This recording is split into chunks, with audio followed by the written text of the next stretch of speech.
Hello dear student, स्वागत करता हूं आप सबका एक बार फिर से बिहार बोर्ड के number 1 channel Bihar board study पे।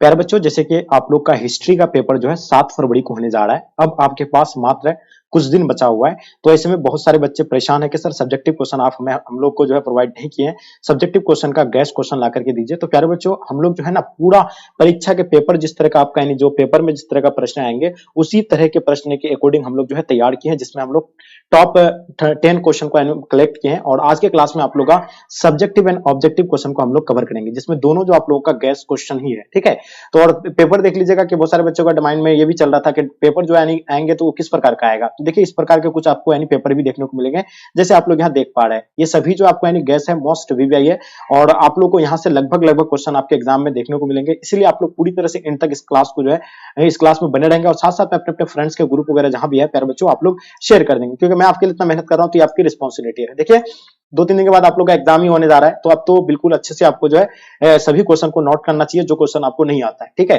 तो चलिए सबसे पहले हम लोग इसका सब्जेक्टिव क्वेश्चन को कवर करेंगे, उसका फिर ऑब्जेक्टिव को करेंगे, फिर सब्जेक्टिव को करेंगे, फिर उसके बाद ऑब्जेक्टिव को करेंगे। ओके, चलिए, तो डियर देखिए, देख पा रहे होंगे आप लोग, पहला क्वेश्चन आपके स्क्रीन पे आ गया। जैसे पहला क्वेश्चन क्या कहलाता है कि हड़प्पा सभ्यता के विस्तार की विवेचना करें। तो डियर हम लोग जानते हैं, देखिए अगर हड़प्पा सभ्यता की अगर विस्तार की अगर बात करते हैं तो देखिए हड़प्पा सभ्यता प्राचीन सभ्यताओं में जो है विशालतम सभ्यता है, सबसे बड़ा सभ्यता है हड़प्पा सभ्यता। और पता है ये जो उत्तर में जो है कहां तक यानी कश्मीर से लेकर दक्षिण तक, कहां तक, नर्मदा घाटी तक फैला हुआ है। यानी उत्तर तक ये कहां से, कश्मीर से लेकर दक्षिण में जो है नर्मदा घाटी तक ये फैला हुआ है, और पश्चिम में जो है बलूचिस्तान, मकरान, जो मकरान तक लेकर जो है पूरे आलमगीर, यानी आलमगीर कहां पर पड़ता है, उत्तर प्रदेश तक ये फैली हुई थी। ठीक है, किसकी बात कर रहे हैं हम, हड़प्पा सभ्यता की जो है विस्तार की बात करते हैं। और हड़प्पा सभ्यता में सबसे पहला खोजा गया स्थल जो था वो हड़प्पा ही था, और जिसके नाम पर क्या पड़ा था, हड़प्पा सभ्यता पड़ा था। ठीक है, कुल मिलाकर ये सभ्यता पूरब से लेकर पश्चिम, यानी रंगनाथ महोदय के अनुसार हम बता रहे हैं आपको, रंगनाथ महोदय के अनुसार हम बता रहे हैं आपको, यानी क्या कि ये जो है पूरब से लेकर पश्चिम तक जो है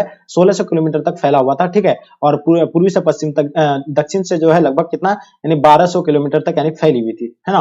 तो ये जो आप लोगों को किसके बारे में बता रहे हैं, हड़प्पा सभ्यता के विस्तार के बारे में बता रहे हैं। ठीक है, कहां से कहां तक फैला हुआ, उत्तर में जो कहां से, यानी कश्मीर से लेकर, और दक्षिण में जो आपका यानी कहां तक, यानी बलूचिस्तान, जो मकरान तट से यानी आलमगीरपुर, यानी जो उत्तर प्रदेश में, उत्तर प्रदेश तक फैली हुई थी। और कुल मिलाकर यह सभ्यता जो है पूरब से पश्चिम तक जो है 1600 किलोमीटर, और दक्षिण से लगभग जो है 1200 किलोमीटर तक फैली हुई थी। और एक चीज बता दें, ये जो है त्रिभुजाकार क्षेत्र में फैली हुई है। ये जो सभ्यता जो किस आकार में फैली हुई है, आपसे अगर सवाल पूछाएगा कि हड़प्पा सभ्यता किस आकार में फैली हुई है, वो त्रिभुजा आकार में जो है फैली हुई है। ऑब्जेक्टिव में भी आता है और सब्जेक्टिव में भी ये क्वेश्चन पूछे जाते हैं। तो देखिए ये क्वेश्चन बहुत बार रिपीट हुआ, इसलिए इस क्वेश्चन को हम लोग जो है नोट किए थे। ओके, तो ये चीज आप लोग जो है अच्छे से आप याद रखिएगा। आपको पता ना किसके अनुसार, रंगनाथ महोदय के अनुसार, जब पश्चिम से पूरब तक 1600 किलोमीटर और दक्षिण से उत्तर तक 1200 किलोमीटर तक जो है ये फैली हुई है। तो ये सारे चीजें जो आप लोग प्यारे बच्चों नोट कर लीजिएगा। ओके, चलिए अब हम लोग चलते हैं इसका ऑब्जेक्टिव क्वेश्चन को देखेंगे, जो आपके स्क्रीन पे आ गया, देख पा रहे होंगे। पहला क्वेश्चन क्या कहलाता है, हड़प्पा का खोज यानी कब हुआ था। देखिए हम लोग जानते हैं हड़प्पा का खोज जो है 1822 को हुआ था, बिल्कुल नहीं। हम लोग जानते हैं हड़प्पा का खोज जो है 1921 को किया गया था, किसके द्वारा, दयाराम साहनी के द्वारा। तो इसका आंसर आप लोग का डी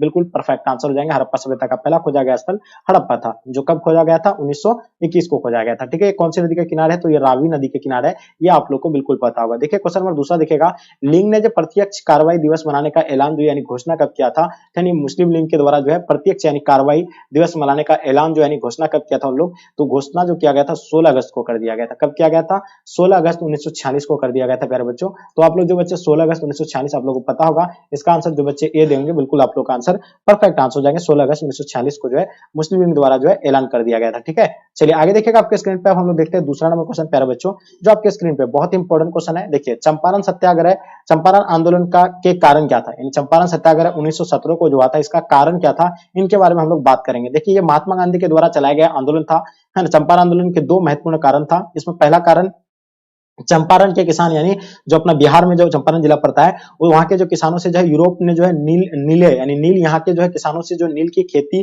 कराते थे। यानी क्या करते थे, अंग्रेजों द्वारा जो है यहाँ के किसानों से नील की खेती जो है कराते थे, उनके ऊपर अनेक प्रकार के अत्याचार करते थे। यानी उन लोगों को फिक्स होता था कि यानी 1/3 भाग पर आपको जो है क्या नील की खेती करना ही पड़ेगा। ठीक है, नहीं तो उसके लिए आपको जो है फिर टैक्स देना पड़ेगा। उन्हें अपने उत्पादन का जो है उचित मूल्य नहीं मिलता था। ठीक है, उसका जो है मनमानी करते थे अंग्रेज द्वारा, उसका जो उचित जो मूल्य जो होता था उसका नहीं मिल पाता, सामान का जो वस्तु जो मतलब उत्पादन करते थे। ठीक है, उसके बाद ये महात्मा गांधी अफ्रीका के अपने आंदोलन के अनुभव को जो है चंपारण में जो है दोहराना चाहते थे, और इसलिए वह किसानों को सहायता कराने का जो है आश्वासन दिया था।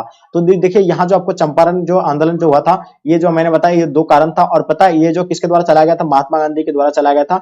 यहाँ के किसान काफी परेशान थे, तब जो है राजकुमार शुक्ल नाम का एक किसान था, वो जो है महात्मा गांधी से आग्रह किए थे और चंपारण आया था। कब? यानी 1917 को। और महात्मा गांधी का पहला आंदोलन जो था वो चंपारण सत्याग्रह था, ठीक है, जो 1917 को हुआ था, ठीक है। तो ये भी आप लोग का क्लियर हो गया। तो यहाँ आपका 2 नंबर आएगा, ये एकदम इतना ही आपको लिखना, 2 मार्क्स का आपको पूछा जाएगा। आप लोग ऊपर में भी जो सॉल्व किए होंगे। चलिए अब हम लोग चलते हैं इसका ऑब्जेक्टिव क्वेश्चन को देखते हैं प्यारे बच्चों, ठीक है।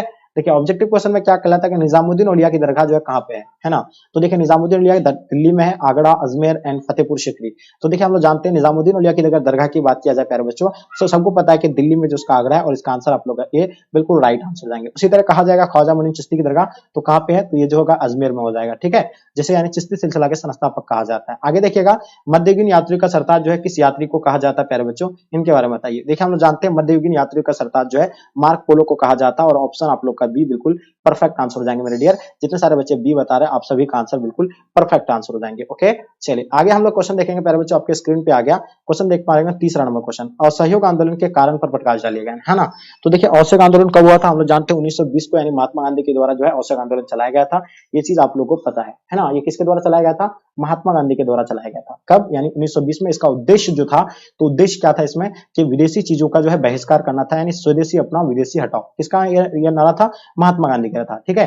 तो ये जो है मतलब जितने सारे विदेशी चीजों था सबका जो है बहिष्कार किया था। इसका 2 कारण था। देखिए असहयोग आंदोलन होने का जो 2 कारण था, कारण पर प्रकाश डालने बोला है। मैंने आपको जो है इसका उद्देश्य के बारे में बताया कि उसका उद्देश्य क्या था, विदेशी चीजों का जो है बहिष्कार करना था, ठीक है, जो स्वदेशी अपनाओ विदेशी हटाओ। और इसका कारण क्या था, असहयोग आंदोलन होने का कारण क्या था, तो देखिए 2 महत्वपूर्ण कारक है। एक पहला कारण था रोलेट एक्ट का होना, उसका दूसरा कारण था जलियांवाला बाग, ठीक है। तो याद रखिएगा ये 2 कारण है, बहुत इसमें महत्वपूर्ण था। ओके चलिए अब हम लोग देखेंगे इसमें डियर, मैंने तो अभी आपको यही बता रहा था। तो ये चीज आप लोग पहला कारण क्या बताए, रोलेट एक्ट, जो प्रथम विश्व युद्ध के बाद जो 1919 ईस्वी में रोलेट एक्ट पास किया गया था, ठीक है, जिसको जो है काला कानून कहा गया था, है ना। इसके द्वारा जो सरकार के आकार मतलब आकरण की किसी व्यक्ति को जो बंदी बना सकते थे, यानी किसी को भी बिना संदेह किए हुए उसको जब बिना संदेह के तौर पर उसको जो है गिरफ्तार कर लेते थे, किसी भी व्यक्ति को। तो इसमें जो है ना उसका दलील, ना कोई अपील, कोई भी कुछ भी, ना उसमें कोई अपील कर सकते थे, ना उसका कोई इंसाफ किसी तरह का नहीं मिलता था। ये कौन सा कानून था, यानी रोलेट एक्ट था। यानी किसी भी व्यक्ति को जो गिरफ्तार करके जेल में डाल देते थे। इसे असंतुष्ट होकर जो महात्मा गांधी ने असहयोग आंदोलन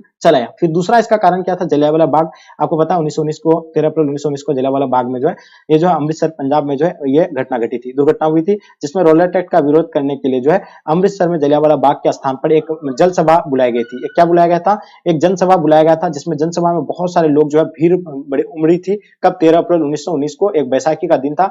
वह सब लोग आकर के जो है मतलब इकट्ठे हुए थे, कहां पे, जलियांवाला बाग में। और जनरल डायर ने इस सभा में जो है 31 लोगों को जो है अंधाधुंध गोलियां चलाई गई थी। देखिए ये कौन सी, किसके विरोध में जलियांवाला बाग में लोग जनसभा बैठा था, तो रोलेट एक्ट के विरोध में जो जनसभा बैठा गया था, कहां पे, यानी जलियांवाला बाग में, ठीक है। तो इसका विरोध में किसका, रोलेट एक्ट के विरोध में। तब जनरल ओ डायर ने जो है अंधाधुंध गोलियां चलाना शुरू कर दिया था, जिसमें सैकड़ों लोग जो घायल हुआ था, सैकड़ों लोग जो है मारे गए थे, भयंकर जो है मतलब घायल हुए थे और हत्याकांड हुआ था। महात्मा गांधी ने इस हिंसक घटना को दुखी होकर जो है असहयोग आंदोलन यानी आरंभ किया था, ठीक है। तो ये था आपका यानी असहयोग आंदोलन के बारे में मैंने आपको बताया, ठीक है। तो ये 2 कारण था, रोलेट एक्ट था, एक जलियांवाला बाग, ठीक है। तो ये चीज आप लोगों को बिल्कुल पता होना चाहिए। आगे हम लोग देखते हैं प्यारे बच्चों, अब देखेंगे क्या आपका यानी 5वां नंबर क्वेश्चन, इब्न बतूता की पुस्तक का नाम क्या था। तो हम लोग जानते हैं इब्न बतूता की पुस्तक की अगर बात किया जाए तो इंडिका तो नहीं होगा, मैगस्थनीज का है, ये होगा आपका यानी किताबुल लिहाजा का, सी राइट आंसर हो जाएंगे, ठीक है। क्वेश्चन नंबर 6 देखिएगा, कांग्रेस की स्थापना कब हुई थी प्यारे बच्चों। तो हम लोग जानते हैं कांग्रेस का स्थापना 1885 को हुआ था, ये आप लोग जो है नोट कर लीजिएगा, ऑप्शन सी बिल्कुल परफेक्ट आंसर हो जाएंगे। ओके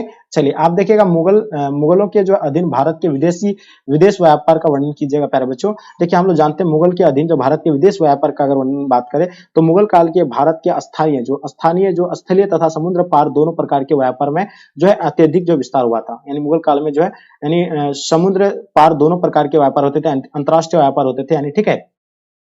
विदेशी व्यापार जो है, विदेशी व्यापार कैसे होते थे, तो उसका जो है क्या है, समुद्र के माध्यम से जो है विदेशी व्यापार किया जाता था। उसके बाद भारत से जो है जाने वाली वस्तुओं के भुगतान के रूप में जो है एशिया में भारी मात्रा में चांदी आई हुई थी। कहां से, एशिया से जो भारी मात्रा में चांदी आती थी। इस चांदी का बड़ा भाग जो भारत में पहुंचा और यह जो है भारत के लिए अच्छी बात थी, क्योंकि यहाँ चांदी की जो है प्राकृतिक भाग नहीं था, यानी प्राकृतिक भाग नहीं था। अतः यहाँ 16वीं 18वीं शताब्दी के बीच जो भारत में धातु मुद्रा विशेषकर चांदी के रुपया उपलब्ध बनी रही। ठीक है, तो ये जो अभी आपको बता रहे, किसके बारे में बता रहे थे, ये मुगल काल में जो यानी मुगल काल के अधीन भारत के विदेशी व्यापार का वर्णन के बारे में आपको बता रहे थे। ठीक है, तो यहाँ जो है एशिया से भारी मात्रा में जो है यहाँ पर जो है चांदी आया था। ठीक है, भारत में जो है कोई जो है चांदी का जो प्रकृति वाला कोई खजाना नहीं था, प्राकृतिक का कोई कि यहाँ से जो है निकालता, अदर कंट्री से आता था। ठीक है, उसके बाद जो है 16वीं से 18वीं शताब्दी के बीच जो भारत में जो है धातु का मुद्रा जो है विशेषकर चलने लगा था, है ना, अपना भारत में। ठीक है, चलो यहाँ जो चांदी का सिक्का होता था, अभी बहुत सारे लोगों के पास जो अभी हमको लगता है आई थिंक ये चांदी के सिक्के होंगे। ठीक है, चलिए आगे देखिएगा आपके स्क्रीन पे 7वां नंबर क्वेश्चन, महात्मा गांधी दक्षिण अफ्रीका से भारत कब वापस लौटे थे। हम लोग जानते गया था कब, 1893 को गया था और वापिस जो लौटा था 1915 को लौटा था। ठीक है, तो ये भी आपका क्लियर हो गया। अब हम लोग देखेंगे 8वां नंबर क्वेश्चन प्यारे बच्चों आपके स्क्रीन पे, दिल्ली सल्तनत का अंतिम सुल्तान कौन था। तो हम लोग जानते हैं दिल्ली सल्तनत का अंतिम सुल्तान की अगर बात किया जाए तो इब्राहिम लोदी हो जाएगा, जो 1206 में पानीपत के प्रथम युद्ध में जो है हराया था। ठीक है, 1556 में, और 1556 में इसको हराया था किसको, यानी 1526 को, पानीपत 1526 को जो है पानीपत का प्रथम युद्ध हुआ था बाबर और इब्राहिम लोदी के बीच। तो ये चीज आप लोगों का क्लियर हो गया। और दिल्ली सल्तनत का स्थापना कब हुआ था, मैंने अभी आपको बताया 1206 को जो है दिल्ली सल्तनत का स्थापना हुआ, 1526 को जो है पानीपत के प्रथम युद्ध में बाबर ने इब्राहिम लोदी को हरा दिया था, जो दिल्ली सल्तनत का अंतिम बादशाह था। ठीक है, चलिए क्वेश्चन नंबर 5 देखिएगा क्या कहलाता है इसमें, कि हम्पी का नाम हम्पी कैसे पड़ा, है ना।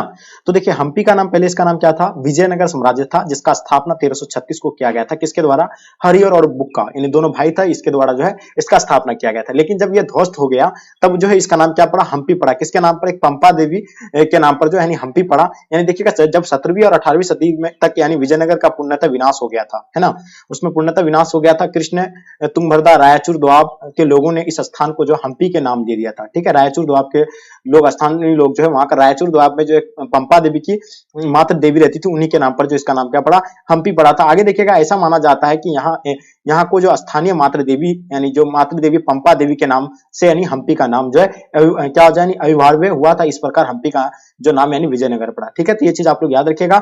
विजयनगर, पहले हम्पी का नाम क्या था, विजयनगर साम्राज्य था विजयनगर, इसका ध्वस्त होने के बाद इसको क्या, किस नाम से जाना गया, हम्पी के नाम से जाना गया, जिसका स्थापना 1336 को किसके द्वारा किया गया था, हरिहर और बुक्का यानी दोनों भाई थे, इनके द्वारा इसका स्थापना किया गया था। ठीक है, तो इसका हो गया। आप चलते हम लोग प्यारे बच्चों 9 नंबर क्वेश्चन जो आपके स्क्रीन पे आ गया। ठीक है, देखिए ये क्वेश्चन क्या कहलाता है, आप लोग ध्यान से देखिएगा।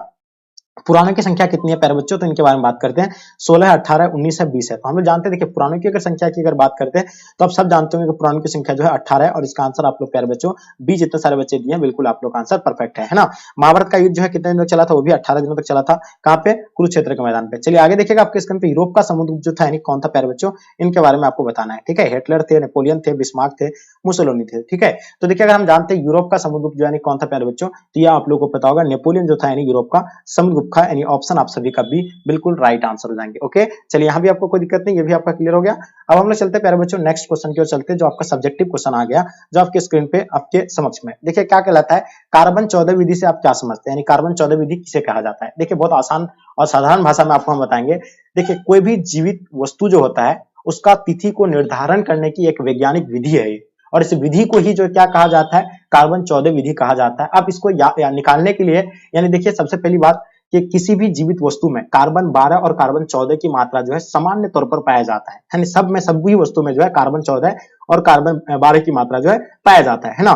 तो देखिए जब उस वस्तु का जब यानी जब मृत्यु हो जाता है, यानी जब मृत्यु हो जाता है उसका, तब जो है कार्बन 12 जो होता है नहीं क्या होता है, वो कार्बन 12 और कार्बन 14 समान मात्रा पाया जाता है। कार्बन 12 जो है ये स्थिर रहता है, ये कुछ नहीं होता है, जैसे कार्बन 12 है वो कार्बन 12 वैसे का वैसे ही रहेगा। लेकिन किंतु कार्बन 14 जो है नियंत्रण क्षय होने, यानी क्षय मतलब घटने लगता है धीरे धीरे। ठीक है, कार्बन का अर्धता यानी निकालने के लिए इसका यानी फॉर्मूला है इसका ये, यानी 55 68 प्लस 90 वर्ष जो है होता है, अर्थात इतने वर्षों में उस पदार्थ में जो C14 की मात्रा आधी रह जाती है, यानी जितना C14 की मात्रा कम पाई जाएगी उतना ही वो जो वस्तु क्या होगा, यानी प्राचीन होगा। ठीक है, वही उतना ही वस्तु जो वो पुराना होगा।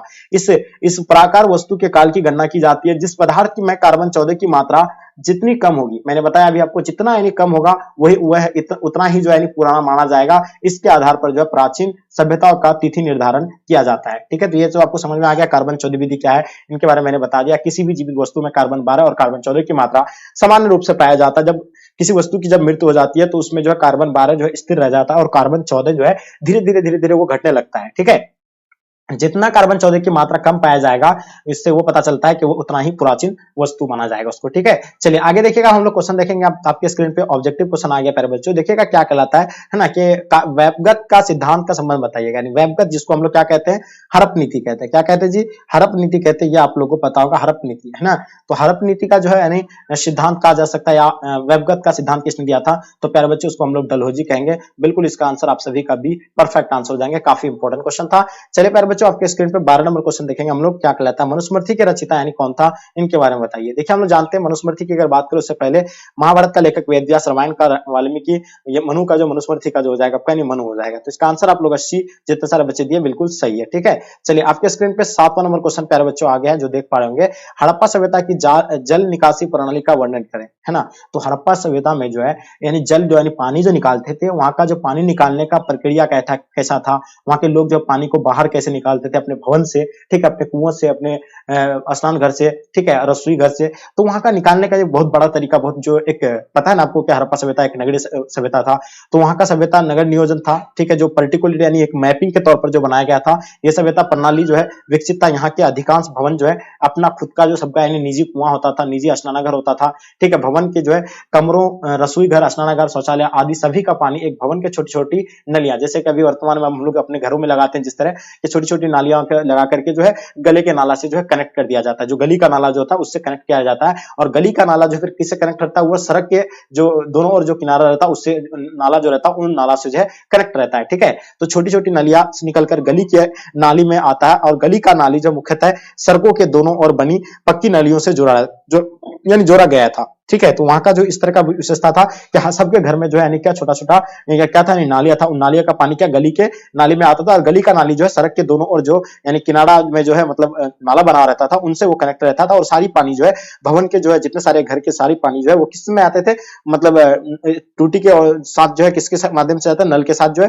छोटी छोटी नल के साथ जाकर के जो वो बड़ा नाला में चले जाता था, यानी सड़क वाला जो है नाला में जाकर के गिरता था। और इससे जो है जल, वहां का जल की निकासी का जो है प्रणाली जो है बहुत ही उत्तम था। ठीक है, कहां का बात कर रहे हैं हम, हड़प्पा सभ्यता की अगर बात किया जाए तो काफी इंपॉर्टेंट ये क्वेश्चन था। उसके बाद क्या यहाँ देखे होंगे आप, यानी दोनों ओर बनी नालियों के पत्थर अथवा शिलाओं से द्वारा ढका दिया जाता था। नालियों की सफाई एवं कूड़ा करकट को निकालने के लिए जो बीच बीच में नरमुखे मैन यानी हॉल बनाया गया था। जैसे कि अभी आप लोग देखे होंगे, ये सड़क है आपका, मान लीजिए, ठीक है, ये आपका सड़क मान लेते हैं हम लोग, और ये दोनों ओर जो है नाला बना हुआ रहता है ना। ये नाला आप देखे होंगे तो नाला इस तरह का बना हुआ था, और यही नाला में जो है क्या होता है, बीच बीच में यानी क्या होता है, हॉल होता है, मुख गोल यानी हॉल, इसको साफ करने के लिए जो है रखा जाता है। ठीक है, ताकि अगर कहीं भी अगर बीच में अगर नाला वाला जाम हो जाए तो इसके माध्यम से घुस करके उसको जो है क्लियर कर सकता है। तो ये जो है आप लोग को मैंने बताया कि हड़प्पा सभ्यता के जल निकासी प्रणाली का वर्णन के बारे में मैंने अभी आपको बताया। काफी इंपॉर्टेंट था, इन चीजों को आप लोग जो प्यारे बच्चों उम्मीद है कि आप लोग नोट कर लिए होंगे। ओके, तो ये जितने सारे इंपॉर्टेंट क्वेश्चन था उसमें से हम लोग जो है ऑब्जेक्टिव एंड सब्जेक्टिव क्वेश्चन को कवर किया है। तो उम्मीद है कि ये क्लास आप लोग को जो है बिल्कुल पसंद आया होगी। पसंद आए तो लाइक करके जम करके अपने दोस्तों को शेयर करेंगे प्यारे बच्चों। और जिसकी भी तैयारी अगर सब्जेक्टिव का नहीं हुआ है, आपको काफी बच्चे परेशान है, तो बिल्कुल निश्चिंत हो जाइए। ठीक है, इस क्लास को अच्छे से देख लीजिए, और यहाँ से आपको जरूर 2 से 3 क्वेश्चन आपको डेफिनेटली देखने को मिलेंगे। तो चलिए डियर, यहीं तक आज के क्लास को हम लोग इन करते हैं। जब तक के लिए जय हिंद भारत।